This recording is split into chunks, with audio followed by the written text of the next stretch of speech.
WADR, promoting dialogue.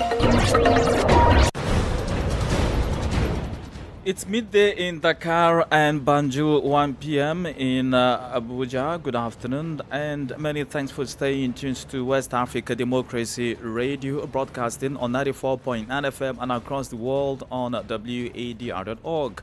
Welcome to Newslink. Here are the top stories. Election campaign in Guinea-Bissau enters day 3 amid political tensions.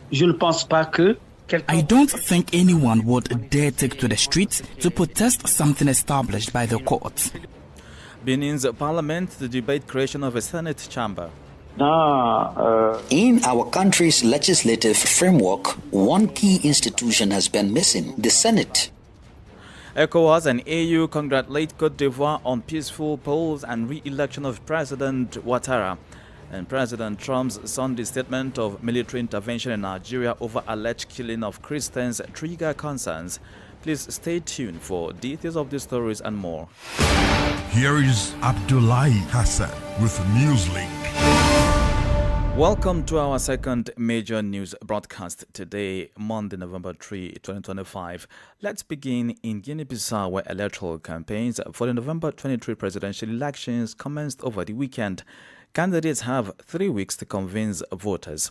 But unlike the previous season, this year's campaign is taking place in a tense political atmosphere marked by the absence of the main opposition party, the PAIGC.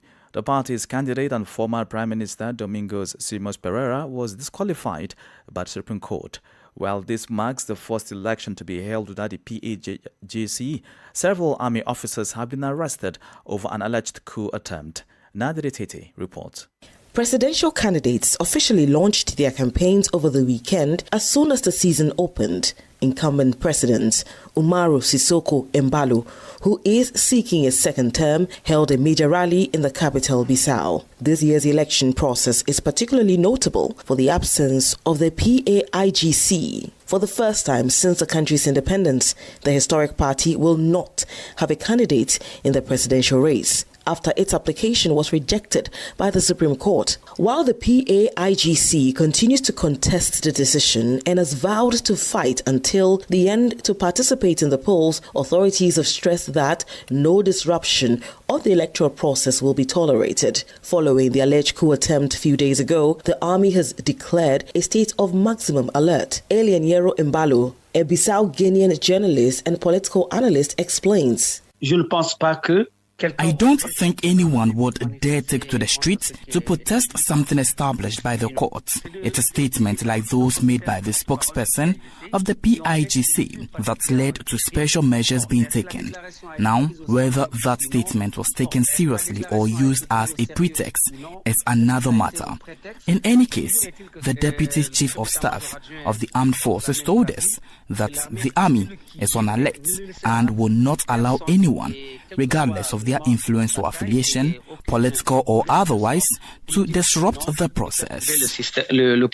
With its participation in the presidential election now almost impossible, the PAIGC has announced its support for independent candidate Fernando Diaz. To ensure the smooth conduct of the November 23 elections, around 15,000 defense and security personnel have been mobilized.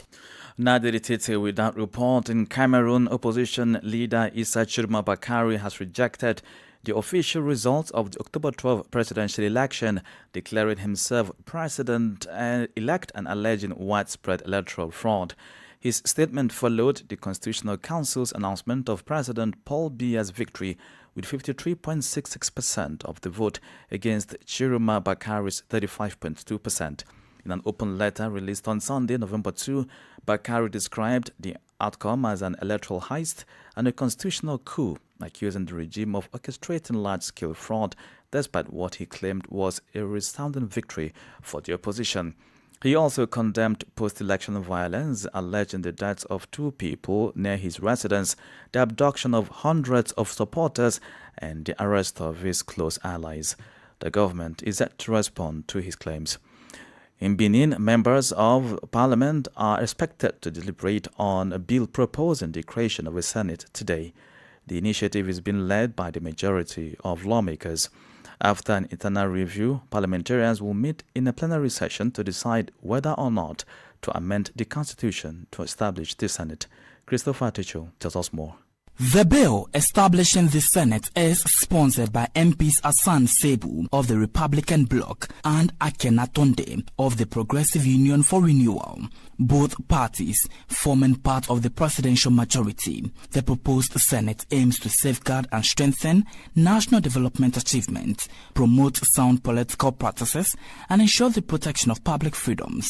It will also be responsible for overseeing the quality management of public resources. Once established, the institution would deliberate on all bills or proposal of a political nature and may require the second reading of the law passed by Parliament. According to Akenatonde, one of the sponsoring MPs, the initiative will help strengthen the state. In our country's legislative framework, one key institution has been missing, the Senate. This should not be confused with the Senate, which refers to the National Electoral Commission of Overseas Affairs. The Senate, composed of senators, serves as the upper chambers of the parliament in almost every country and plays a crucial role in providing a fair and thorough review of bills, particularly those with political significance. Why this body has been formally absent in our country, it has existed informally in other contexts. The future Senate will include former President of the Republic, former President of the National Assembly and the Constitutional Council, as well as former Chiefs of Defense and National Security Forces. A report filed in by WADR's Cotonou correspondent Aziz Adam Sule and presented by Christopher Aticho. We'll bring you details from that deliberation and subsequent bulletin. Let's now turn our attention to the aftermath of the Ivorian elections. The Economic Community of West African States ECOWAS and the African Union AU have congratulated the people of Côte d'Ivoire for the peaceful conduct of the October 25 presidential election, which saw President Alassane Ouattara re-elected for a 4th term. In a statement from Abuja, ECOWAS praised Ivorians for their maturity and patriotism, describing the calm atmosphere during the polls as a reflection of the country's democratic progress. The regional bloc also commended the efficiency of the Ivorian institutions and urged all stakeholders to respect the rule of law and resolve disputes legally.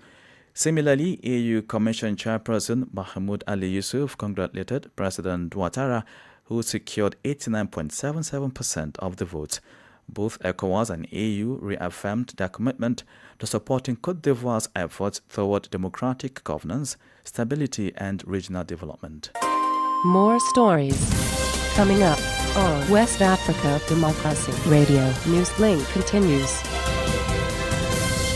As a reminder, we're live online at wadr.org and on Facebook and YouTube at WADR English. Now, experts are renewing calls for reforms that will make the Economic Community of West African States ECOWAS more people-centered and inclusive. These calls are multiplying as the sub-regional powerhouse marks its 50th anniversary. At a 2-day meeting in Abuja, Nigeria's capital, participants emphasized the need for women's voices to take central role in shaping the region's future.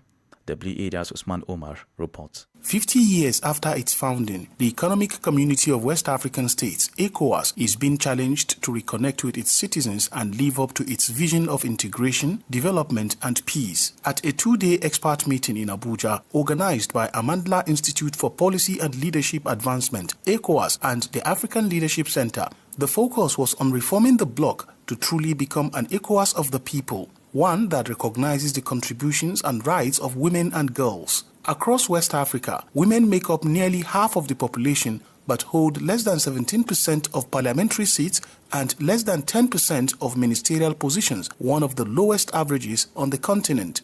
Experts say that must change if ECOWAS is to remain relevant and representative. Shuval Nyoni, Executive Director of the African Leadership Center in Kenya says the conversation should go beyond numbers to tackling the deeper issues that keep women excluded. Let us move the conversation beyond women's representation, whether it's in politics, in private sector, in public life in general. So moving women from the informal to the public as a reflection of our societies that women exist, but more to changing the patriarchal mindset that perpetuates violence and the way that violence is used to keep women then out of those spaces. For many participants, ECOWAS must take deliberate steps to integrate gender equality into its reform agenda, not as a token gesture, but as a pillar of transformation.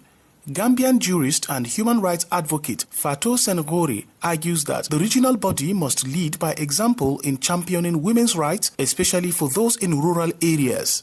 As ECOWAS celebrates 5 decades of regional integration, experts insist that the next 50 years must be defined by inclusion, equality, and stronger connection between the institution and its people, especially the women who hold up half the sky. For Newslink on West Africa Democracy Radio, Usman Umar reporting from Abuja. Meanwhile, U.S. President Donald Trump's Sunday threat to militarily intervene in Nigeria over the alleged Christian killings has ignited a nationwide debate, division, and concerns about its potential impact on the country's fragile security. In response, the Nigerian government has proposed a meeting to address the issue. Nigerian President Bola Ahmed Tinubu's spokesperson Daniel Bwala told the media on Sunday that the country is a partner with the U.S. in the global fight against terrorism. He added that Nigeria welcomes U.S. support to combat terrorism as long as it respects its territorial integrity. On his Truth social media platform, Donald Trump stated that he has asked the Pentagon to develop a potential attack plan in Nigeria if the government does not stop the killings. The U.S. leader was referring to the attacks, killings, and abductions carried out by Boko Haram insurgents and bandits in parts of the country. So far, civil society organizations, traditional and religious groups have also responded, emphasizing that Nigeria's security challenges require tailored solutions rather than foreign military intervention. In a move to reshape the landscape of regional commerce, Liberia, Guinea, and Cote d'Ivoire officially launched the System Interconnected Management of Goods in Transit SIGMAD platform over the weekend. The launch, which followed a strategic meeting in Monrovia, brought together technical experts from the customs administrations of the participating countries. SIGMAD, initially introduced in 2019, gained renewed impetus following the adoption of the Supplementary Act on ECOWAS Community Transit in December 2021.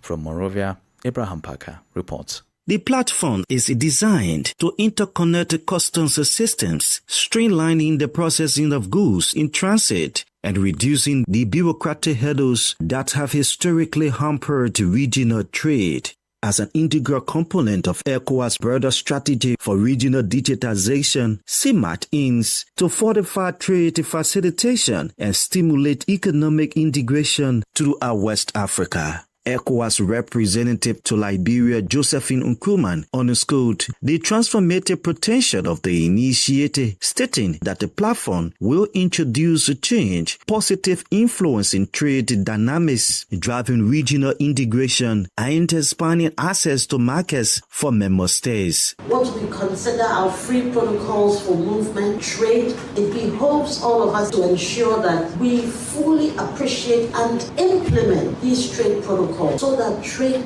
can thrive in our West African sub-region. Sir Samoa, Liberia's Commissioner for Customs, said the implementation of SIGMAD will enhance transparency, reduce clearance times, and boost border management and trade security. The implementation of SIGMAD in Liberia demonstrates our commitment to regional integration and collaboration, underscores shared vision, our collective leadership, and our technical teams have worked tirelessly to achieve interoperability among our systems. Customs officials from Guinea and Cote d'Ivoire jointly conveyed their optimism that SIGMAD will act as a platform for increased trade among their respective nations, fostering economic growth and prosperity. by leveraging digital technology to streamline customs procedures and enhance trade facilitation, SIGMAT has the potential to unlock new opportunities for businesses and individuals throughout West Africa. For Newslink on WADR, Abraham Parker, Monrovia.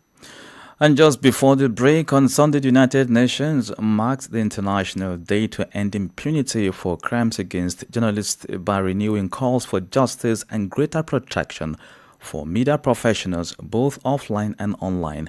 UN Secretary General Antonio Guterres, in his message commemorating the day, said media professionals around the world face mounting perils in their pursuit of truth, including verbal abuse, legal threats, physical attacks, imprisonment, and torture. Some are even killed.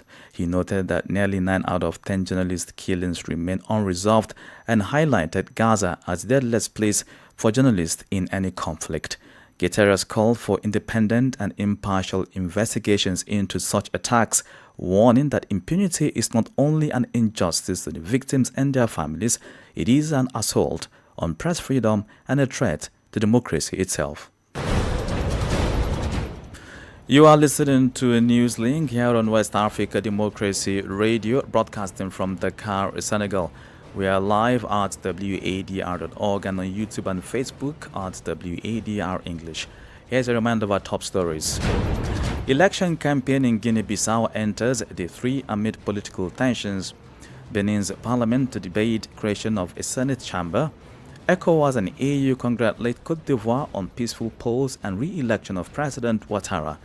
President Trump's Sunday statement of a military intervention in Nigeria over alleged killing of Christians trigger concerns. Still ahead in the news, we have the press review, guest interview, and sports news. Please stay with us. Fresh and breaking news all the time. Hear it first as the news breaks, only on West Africa Democracy Radio. Newslink continues. Many thanks for staying with us. Let's now take you to the Sahel region, precisely Mali, where authorities are still seeking solutions to end the crisis caused by the ongoing fuel shortage. Several measures have been taken to ease the situation for residents of the capital, Bamako. The army has transported several fuel tankers to the city of Gao in the north of the country to supply northern communities. Augustine Kole has more. The Malian army has delivered 20 fuel tankers to the city of Gao from Labizanga, a locality on the border with Niger. Authorities hope this operation will help supply several northern towns that have been suffering from a severe fuel shortage since October. Located more than 1,200 kilometers from Bamako, the Gao region relies almost entirely on the Labizanga-Gao corridor for its supply of petroleum products.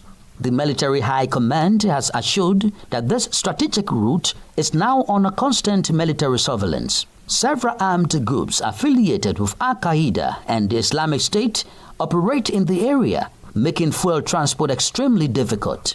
In collaboration with the Chamber of Commerce and Transporters, the army has committed to increasing security for convoys heading to Gao to prevent a total supply breakdown in major northern cities. For many traders in Gao, this first fuel delivery is a rare breath of fresh air. In Bamako, where the fuel crisis has persisted for a month, an interministerial decree has been issued to help ease the situation. From now on, fuel stations will remain open every day, 24 hours a day, until further notice. The goal is to ensure a steady fuel supply for residents of the capital. The sale of fuel in jerrycans or containers is now prohibited to curb speculation. Security forces and civil protection units have been tasked with enforcing these measures and ensuring safety at fuel distribution points. A report by WADR's Bamako correspondent Aliyu Cham and voiced by Augustine Koli. This is the newspaper review. Stay abreast and find out what the top stories are in your country. This is the newspaper review. The newspaper review. For today's press review, let's join our Abuja correspondent Usman Umar.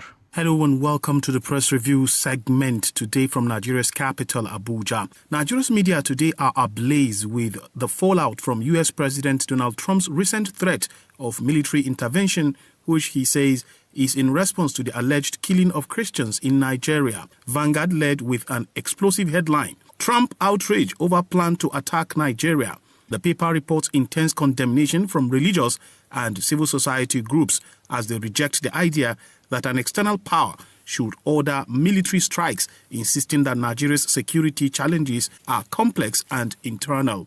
The Guardian carries Trump's original salvo. He claims to have ordered the Pentagon to sketch out plans for troop deployment or airstrikes unless Nigeria curbs what he terms an existential threat against Christians. Nigerian authorities swiftly pushed back, with President Tinubu and aides rejecting the characterization of the country as intolerant and calling the threat a violation of sovereignty. The Guardian also raises alarms that the controversy could strain U.S.-Nigeria military cooperation in ongoing counter-terrorism efforts. In the pages of leadership, attention is also on the U.S. War Secretary, Pete Hegseth, who confirmed his department is preparing possible military options in line with President Trump's instruction.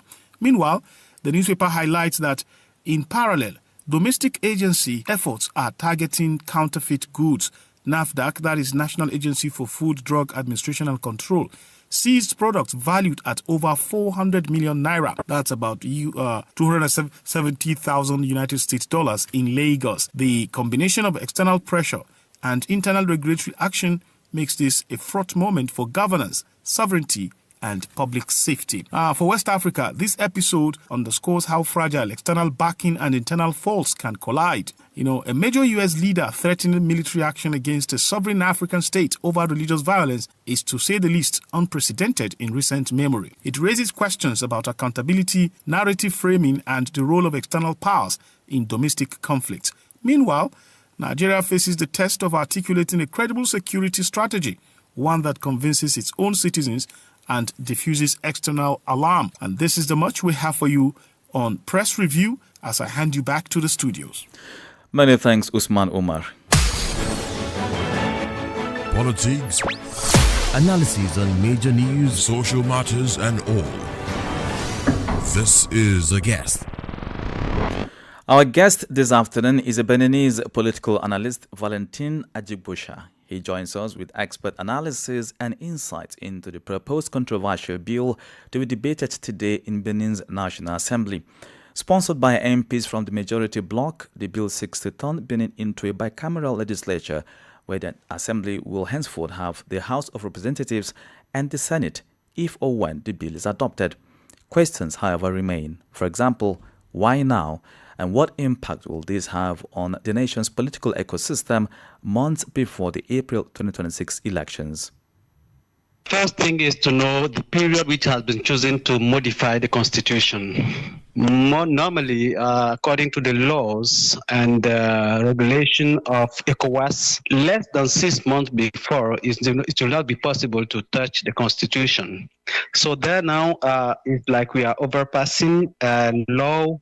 We are overpassing the disposition settled by ECOWAS. Personally, I will first say that for a president who is at the end of his mandate, it is really strategical for him to settle the Senate, because when you look at the composition of the Senate, he is also a future member of that Senate. So for me, there's some question which has been raised in many people's minds who are still without answer. Many questions has been raised. Why this Senate? Why at this moment? Why touching the constitution while we are already in the electoral process? So many questions which has been raised without answer. So what has been the conversation from the opposition and other CSOs regarding this particular move? You see, Patrick Talon is very intelligent. He has chosen the moment when he met Yaiboni, who is the leader of Le Democrat, which is the biggest opposition party in Benin. So he has chosen that period to announce the project. So in fact, the project has been announced by the President of the Republic before it has been introduced to the Parliament. So this can show that it is something which has been decided by the President of the Republic, who is the one leading the two parties who are supporting the President. So it will not surprise anybody in Benin that law be voted maybe after 1 hour discussion or 2 hours. Bring us up to speed. What are some of the pros in this particular new Senate establishment? Will it deepen democracy the more, in your opinion, or it will rather stifle dissent the more? It depends on the side on which you are. If you take people from the government, it will enhance democracy in Benin. When you listen to some people who make some analysis on the situation, you can guess that it's like we are moving to a one-party in Benin Republic. Because you see, this gathering is federating former presidents, and it has been shown that the head of the opposition actually is a former president. So once they are in the same organization, they will think that it can be easy for them to go against the government. So this Senate, seen by the people from the government, is like an instrument of implementation of democracy and everything. But when you look at it deeply, and we have a deputy, a former deputy whose name is Candide Azanari, who has warned that the goal of Patrice Talon is at the end to suppress opposition in Benin. And you remember what he said when he was in France several years ago. Even if he has to work on some laws, break some laws in order to move to development, he will do that. And I think he's implementing what he said before. You talked about possibly this particular Senate could lead to a one-party state. Does that mean that it's going to cripple participation? And among all the departments or constituencies in Benin, will there be representation by political opposition political parties in the Senate? Of course. If you look at the composition, it has been said that the former president will be part of the Senate. The former presidents of institutions, most of all the National Assembly, are part of the Senate.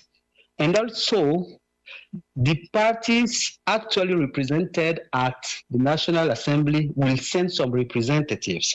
So this is the composition of the Senate, meaning that it is an institution inside which we have all the voices. But the risk is that somebody used that opportunity to handle the political parties in Benin. This is the risk. Right.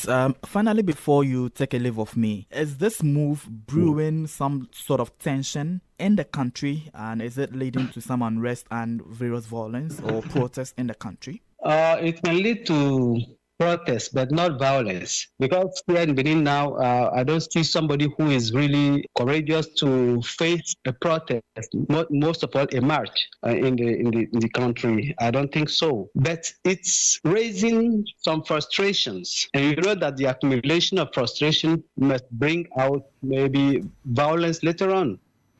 Beninese political analyst Valentin Ajibusha. Well, with me in the studio this afternoon is Christopher Ticho. He brings us some very good updates in the sporting world. Chris? Abdullahi, good afternoon. And in the world of sports this afternoon, the continent football governing body CAF is currently hosting the 2025-2026 draw for the Total Energies CAF Champions League Cup, Group Stage and Confederation Cup in Johannesburg, where the remaining 16 teams in the competition will know their fate. And African football legend Alexander Song and Christopher Katongo are currently making the draw to determine the groupings for the season's continental competitions. And finally, there will be some actions in the world of UEFA Champions League tomorrow, Tuesday, November 4, as several top clashes lined up across Europe. In Paris, PSG will host Bayern Munich and what promises to be a thrilling encounter. And Liverpool will also face rival Real Madrid at Anfield, where elsewhere Juventus will also take on Sporting Lisbon. And that's it for sports this afternoon. Thank you, Chris. And with that, we've come to the end of this edition of Newslink here on West Africa Democracy Radio, broadcasting from Dakar, Senegal. Thank you for listening, and many thanks to Falili Su and Ismaila Kamara for the technical support. Do interact with us via social media platforms X, Instagram, and Facebook at WADR English. We stream live at wadr.org. Coming up at the bottom of the hour is a repeat broadcast of our flagship health program, Well Body. to be full at the top of the hour of 1 p.m. by the second edition of our News in French, Info chez vous, with Mam Anta Ndur. I'm Abdullah Hassan. Good afternoon. And many thanks to you for listening to Newslink via Hot 104.3 FM, Newmi FM 94.0, Hilltop Radio 104.7 FM, and Veritas Radio 102.9 in Banjul, the Gambia. We also appreciate our listeners in Liberia via Alternative Youth Radio 98.9 FM, Lofa County, Radio Kagama 94.5 FM, Niba County, DCN Radio 91.3 FM, Riverside County, Wakat FM Radio, Banga, Liberia, Radio Baf FM 91.3 Sierra Leone in Nigeria, and Love 104.5 FM Abuja. For you listening via Radio Pad 95.1 Damango, Savannah region, and on Royals FM 104.7 Wenchi, Ghana, we say a big thank you. Remember, West Africa Democracy Radio is all about you, your views, and your opinions.